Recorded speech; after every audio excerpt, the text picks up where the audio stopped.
보통 인생의 가장 찬란했던 시절을 꼽으라면 아마 20대 시절이 아닐까 싶습니다. 저에게도 그 시절은 잊을 수 없는 기억으로 가득 차 있어요. 하지만 그 기억은 마냥 아름답지만은 않은 것 같습니다. 그 중심에는 정우식이라는 남자, 그리고 저의 친구였던 최호경이 있었기 때문입니다. 우식이는 제가 다니던 학교에서 나름 유명한 인사였습니다. 훤칠한 키에 훈남형 외모, 누구에게나 정중하고 다정한 성격까지 여학생들의 짝사랑 대상이었죠. 친구들은 우식이를 두고 이런 말들을 하곤 했습니다. 정우식 쟤는 사주에 도화살이 있는 게 분명해. 안 그러고서야 어떻게 여자들이 다 그렇게 좋아하냐? 우식이를 몰래 짝사랑하는 친구들은 많았어요. 그리고 그 수많은 흠모자 중에 한 사람이 바로 제 단짝 친구인 호경이었습니다. 호경이는 우식이를 향한 마음을 숨기지 않았어요. 저한테도 솔직하게 말하고요. 미영아, 나 진짜 우식이가 너무 좋아. 어제는 도서관에서 우연히 옆자리에 앉았는데 책장 넘기는 소리만 들려도 가슴이 터질 것 같더라고. 나 진짜 우식이랑 사귀고 싶어. 호경이는 우식이에게 보낼 문자 메시지를 썼다 지웠다 반복했고 툭하면 우식이 얘기를 했어요. 솔직히 말하자면 사실 저도 우식이에게 마음이 아예 없었던 건 아닙니다. 하지만 호경이가 얼마나 좋아하는지 잘 알았기에 그런 호경이 앞에서 제 마음은 말할 수조차 없었습니다. 그래서 우식이에 대한 마음은 깊은 곳에 묻어두었죠. 우정이라는 이름 뒤에 제 마음을 숨기는 것이 친구에 대한 의리라고 생각했으니까요. 그런데 운명은 참으로 짓궂었습니다. 축제날 밤 모두가 들떠있던 캠퍼스 교정에서 우식이는 저를 따로 불러내더라고요. 미영아, 사실 나 오래전부터 너만 보고 있었어. 이제는 더 이상 내 마음을 숨기기 싫어. 우리 진지하게 만나보지 않을래? 그 순간 제 머릿속은 복잡해졌습니다. 우식이가 내미는 손을 잡고 싶은 마음과 그 손을 잡았을 때 무너져 내릴 호경이의 얼굴이 동시에 떠올랐으니까요. 그래서 결국 저는 우식이를 거절했습니다.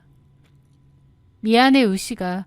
너도 알다시피 호경이가 너를 정말 좋아해. 내가 너랑 만나면 친구한테 상처를 줄 것 같아. 나는 우정을 배신하고 싶지도 않고. 저는 그의 고백을 거절했습니다.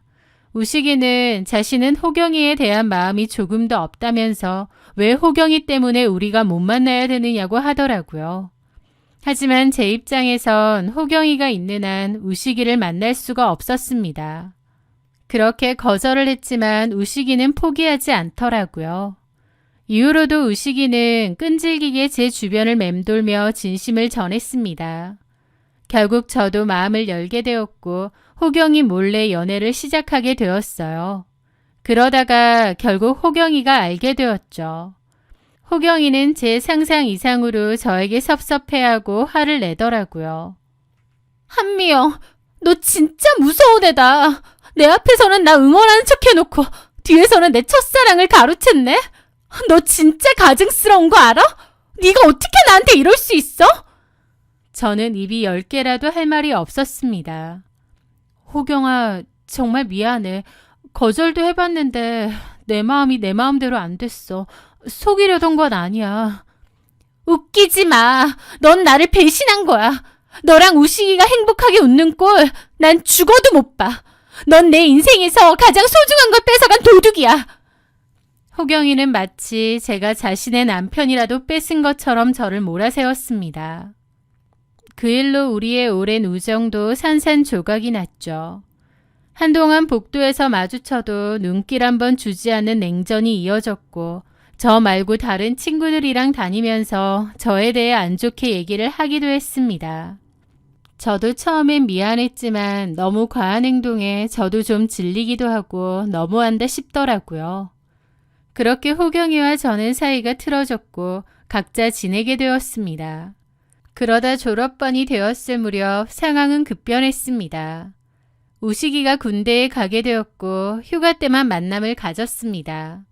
그러다가 사소한 말다툼을 하게 되었고 그 일을 계기로 헤어지게 되었어요. 그리고 그즈음 호경이도 소개팅으로 만난 다른 남자와 진지하게 교제를 시작했다고 들었어요. 제가 우식이와 헤어지자 호경이는 다시 찾아와 말을 걸더군요.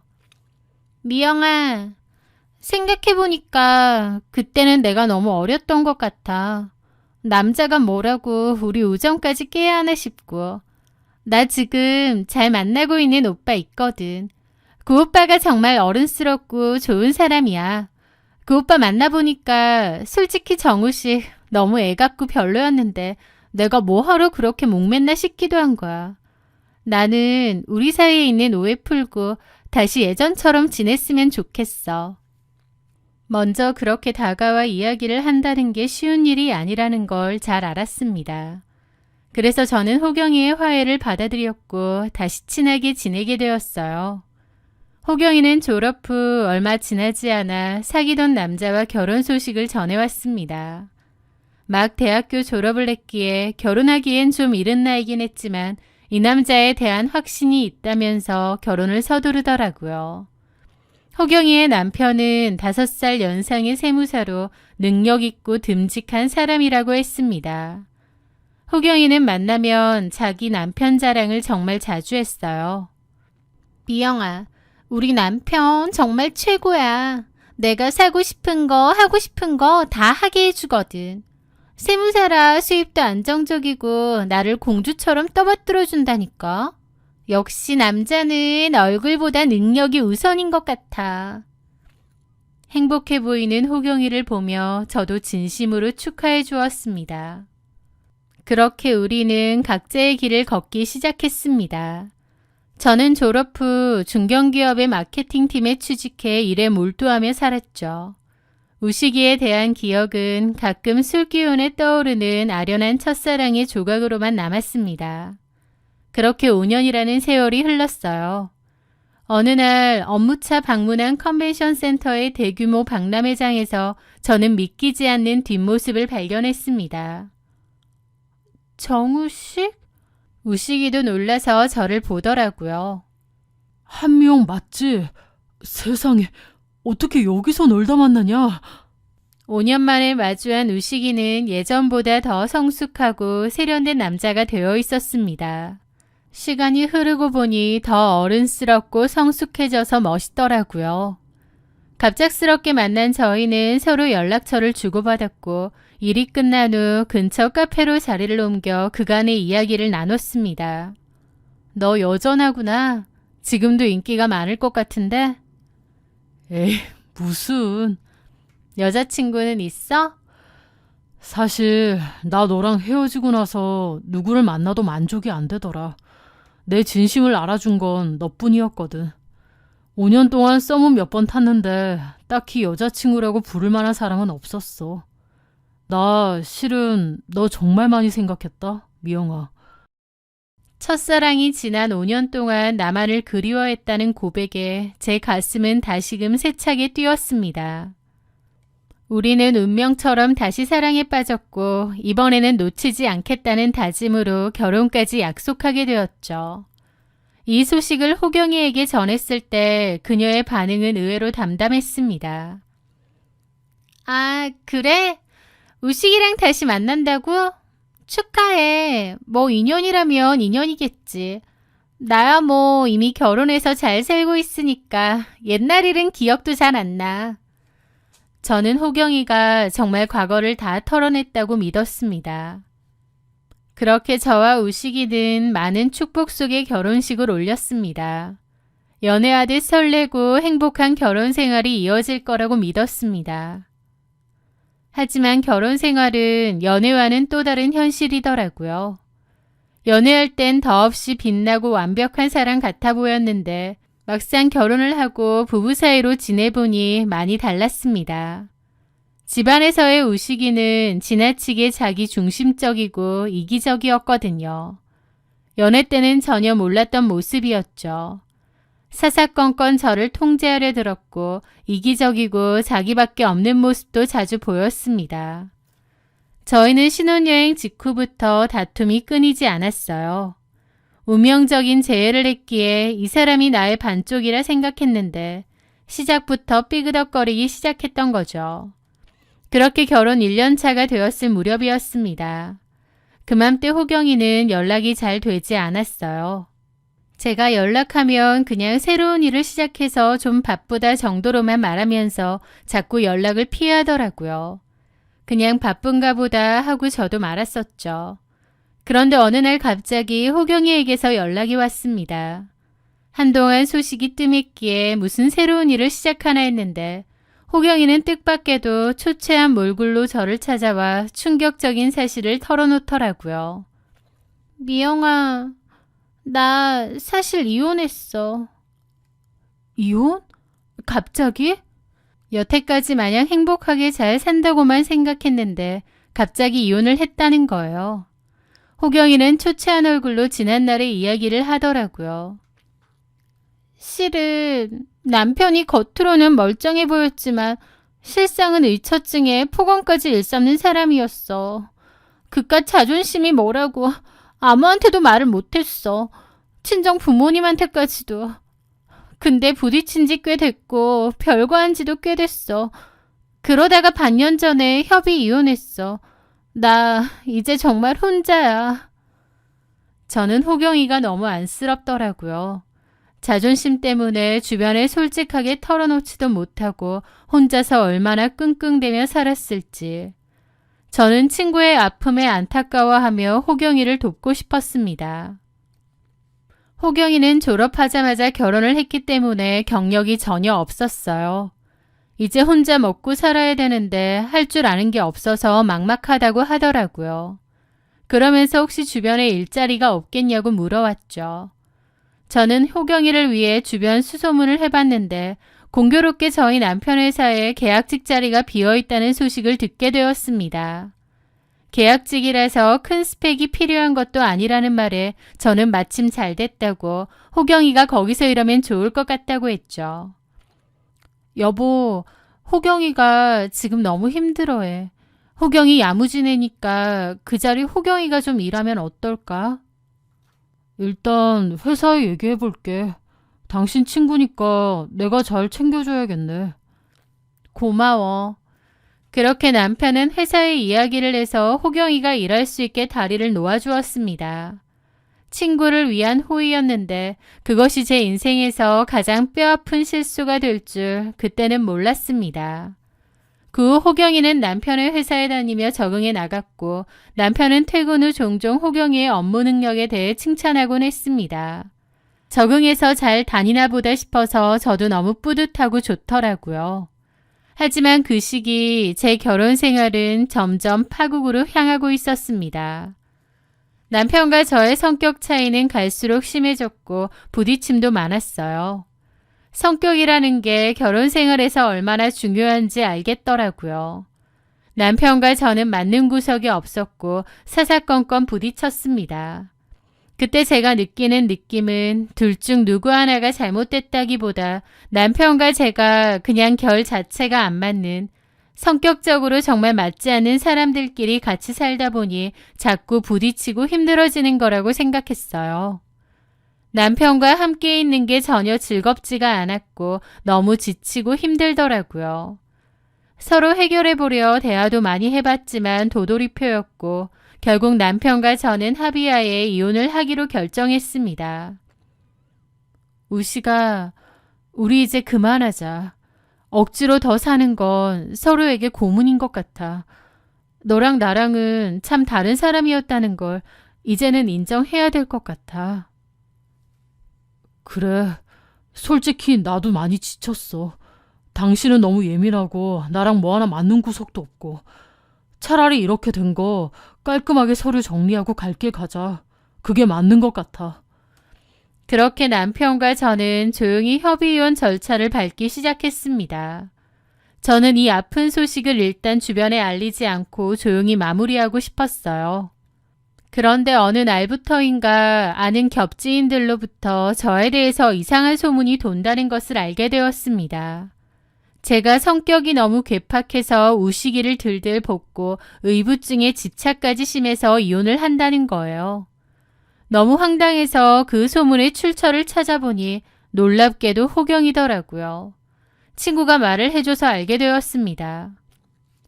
호경이가 네가 성격이 너무 괴팍해서 우시기를 들들 볶는다고 주변 친구들에게 말하고 다니더라고.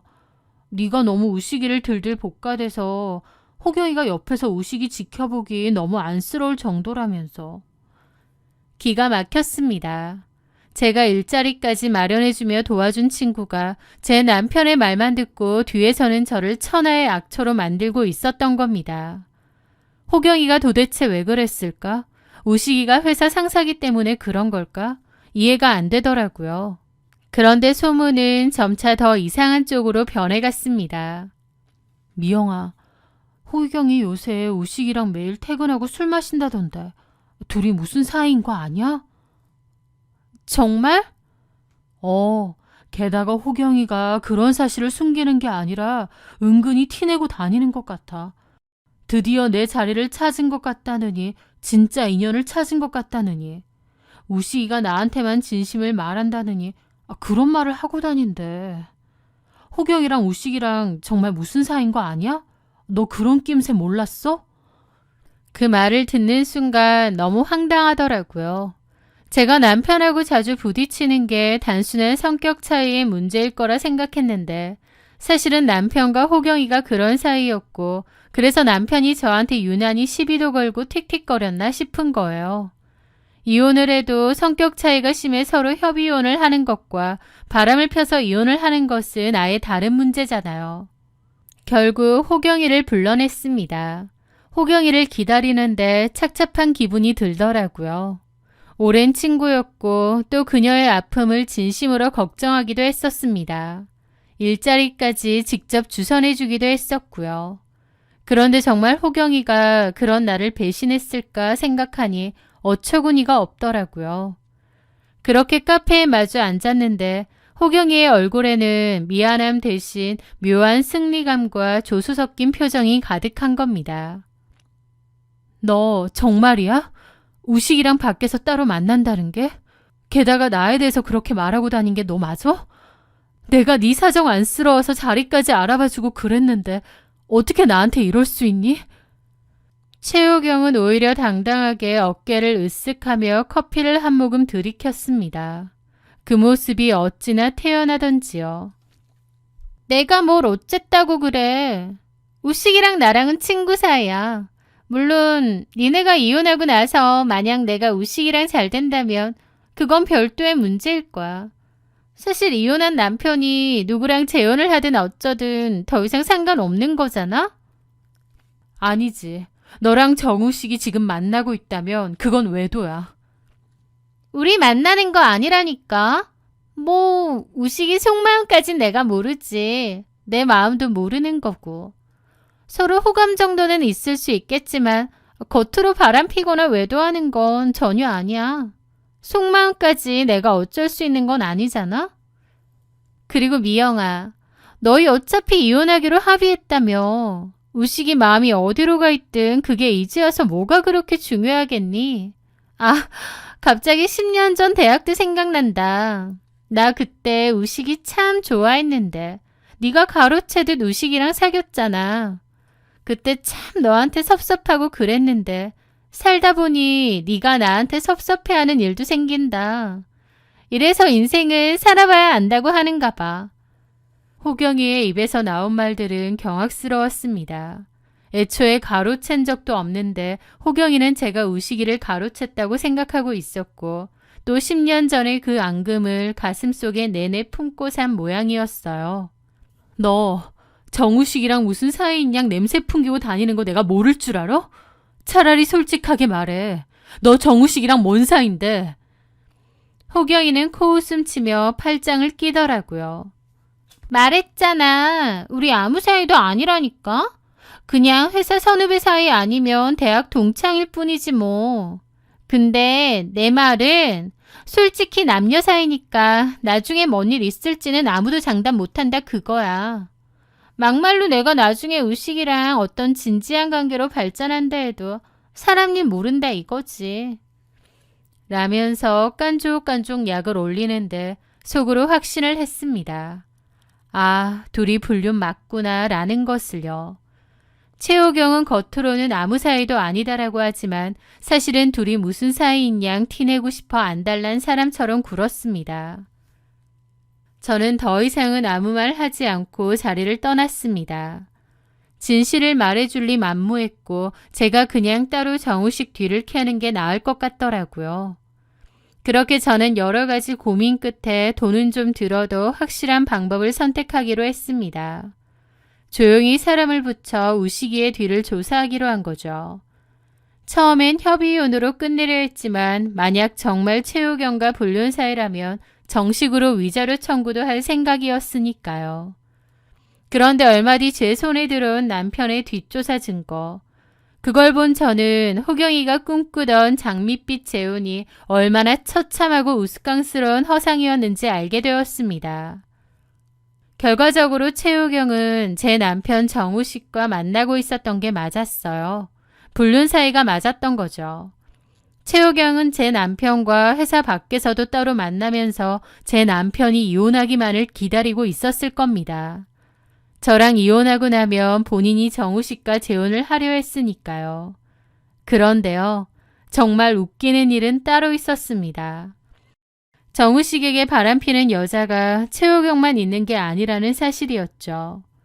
네, 저는 까마득히 몰랐는데 제 남편 정우식에게는 동시에 만나고 있던 여자가 최호경 포함해서 무려 3명이 더 있었던 겁니다. 제가 조사한 바에 따르면 그렇고 어쩌면 껄떡거리고 다니는 여자가 더 있을지도 몰랐죠. 2명은 다른 부서 여직원이었고 나머지 1명은 대학원 다니는 좀 어린 여자더라고요. 어찌나 부지런하게 온갖 여자들 다 만나고 다녔는지 바보같이도 저는 그런 사실을 알지도 못했습니다. 그저 회사 일이 바쁘고 저랑 부부 사이가 안 좋으니 집에 늦게 들어오는 줄 알았죠. 사실은 신명나게 다른 여자들 만나면서 바람피고 다녔던 겁니다. 그러니까 남편에게 최호경은 저랑 이혼 후에 재혼을 할 유일한 여자도 아니었고 저랑 이혼을 할 결정적인 이유도 아니었던 거예요. 그저 정우식의 어장 속 물고기 중 한 마리에 불과했던 겁니다.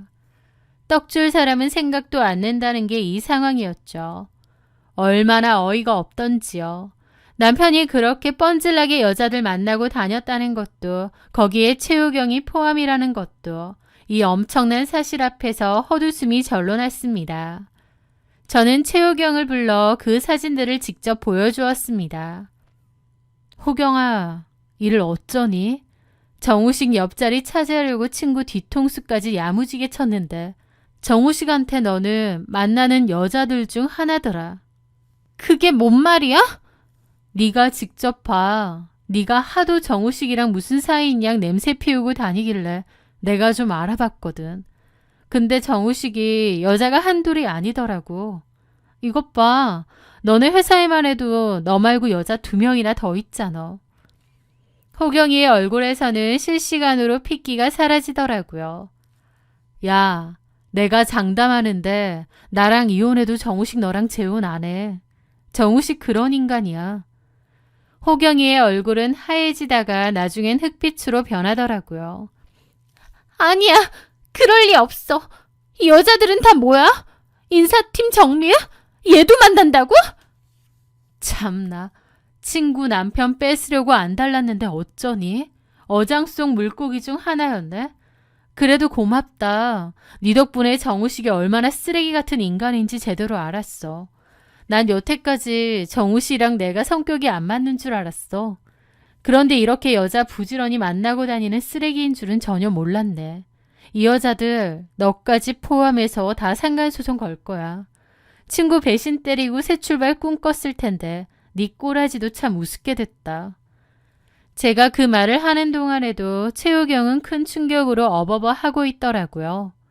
저는 넋이 나간 최호경을 뒤로 한 채 차갑게 일어섰습니다. 저는 그 후 최우경을 비롯한 그 여자들에게 상간소송을 걸었어요. 그중 한 명은 자기는 유부남인지 몰랐다고 연락이 와 따지더라고요. 저는 나한테 따질 게 아니라 정우식한테 직접 얘기하라고 했습니다. 제 소장이 날아가고 정우식네 회사는 완전 쑥대밭이 되었죠. 최호경은 정우식 멱살 잡았고 정우식이 유부남인지 몰랐던 그 여자네 아버지가 정우식을 찾아와 뒤집어 엎었습니다. 당연히 회사는 뒤집어졌고 평소 매너 좋은 인기남으로 통하던 정우식의 가면이 만천하에 드러나는 순간이었죠. 최우경이 정우식 멱살 잡고 자기 가지고 논 거냐고 사무실에서 통보까지 하는 바람에 더 아수라장이 되었다고 했습니다. 듣기는 했지만 직접 그 꼬라지를 못 본 게 아쉽더라고요. 회사에서 그 난리를 치고 멱살까지 잡은 걸로 정우식은 최우경을 고소했습니다. 두 사람의 개싸움은 점입 가경이었죠. 정우식이 갖고 놀았다는 생각에 눈이 뒤집힌 데다 고소까지 당한 최우경은 회사 게시판에 우식의 문란한 사생활을 폭로하는 글까지 올렸대요. 그러면서 정우식이 만나던 회사의 다른 팀 여자들까지 줄줄이 소환되었다고 했습니다. 정우식이 하라는 일은 안 하고 어지간히 여직원들에게 껄떡거리고 다닌 모양이었죠. 그러는 과정에서 최우식과 썸을 타던 다른 여자들까지 등판하게 되었고 그 일로 회사가 통째로 뒤집어졌다고 했습니다. 결국 정우식은 품위 유지 위반 및 사내 질서 문란으로 권고사직 권고를 받게 되었다고 하고 회사에서 쫓겨나듯 사표를 던졌다고 하더라고요. 인기남의 명성은 바닥으로 추락했고 소문이 얼마나 파다했는지 재취업조차 장담하기 힘든 처지가 되었다고 했습니다. 최우경은 위자료의 소송 비용 때문에 그나마 전남편과의 이혼으로 받은 돈마저도 탈탈 털리게 생겼죠. 이혼 조정 마지막 날 불과 몇 달 만에 정우식은 눈에 띄게 초췌해져 있더군요. 그 모습을 보는데 20살 때 만났던 그 훤칠하고 멋졌던 정우식이 문득 스쳐 지나갔습니다. 그때는 정말 멋있다고 생각했어요. 웬만한 배우보다도 분위기 있고 멋지다고 생각했는데 이제 와서 보니 웬걸 자기 잘난 외모 믿고 여자들 만나고 다니다가 된통 당한 꼴이 그토록 초라하고 못나 보일 수가 없더라고요. 저는 미련 없이 이혼 서류에 최종 서명을 마치고 2년을 끝냈습니다. 법원을 나오는 길 공기는 유난히 맑고 상쾌하더군요. 그로부터 1년 뒤 저는 작은 마케팅 대행사를 차려 일을 하고 있습니다. 배신과 상처의 기억은 성장의 걸음이 되었고 예전보다 훨씬 단단한 사람이 되어가고 있는 것 같아요. 더 이상 최우경 소식은 모릅니다. 여러 소송으로 인해 경제적으로 큰 어려움을 겪었다고 들었고 친구들 사이에서도 친구 남편 뺏으려 했는데 사실은 어장 물고기 중 하나라는 비참하고 한심한 꼬리표가 붙었거든요. 그러다가 우연히 정우식 소식은 들었는데 재취업에 실패하고 좀 멀리 떨어진 지방에 내려가 소규모 영업사에서 일한다는 건 들었습니다. 개벌은 난 못 준다고 아마 여전히 거기에서도 여자들에게 껄떡대며 살고 있지 않을까 싶어요. 어떻게 보면 호경이에게 고맙기도 합니다. 호경이 덕분에 정우식의 실체를 제대로 알고 정 다 떨어진 채로 미련 없이 끝을 냈으니까요. 그게 아니었다면 내가 이혼하는 게 맞는지 혹은 잘못 선택한 건 아니었는지 후회했을지도 모릅니다. 매력 있고 인기 있던 전 남편, 본인 스스로도 너무 스스로의 매력을 잘 알았는지 결혼 후에도 여자들 만나고 다니고 아내의 친구까지도 놀아놨던 그 쓰레기 같은 전 남편 놈. 이제는 그냥 떠올리면 우습기만 하네요. 당장은 재혼 생각이 전혀 없지만 만약 시간이 지나 생각이 바뀐다면 매력적인 겉모습보다 내실이 탄탄한 그런 사람을 만나고 싶네요. 제 긴 이야기를 들어주셔서 감사합니다.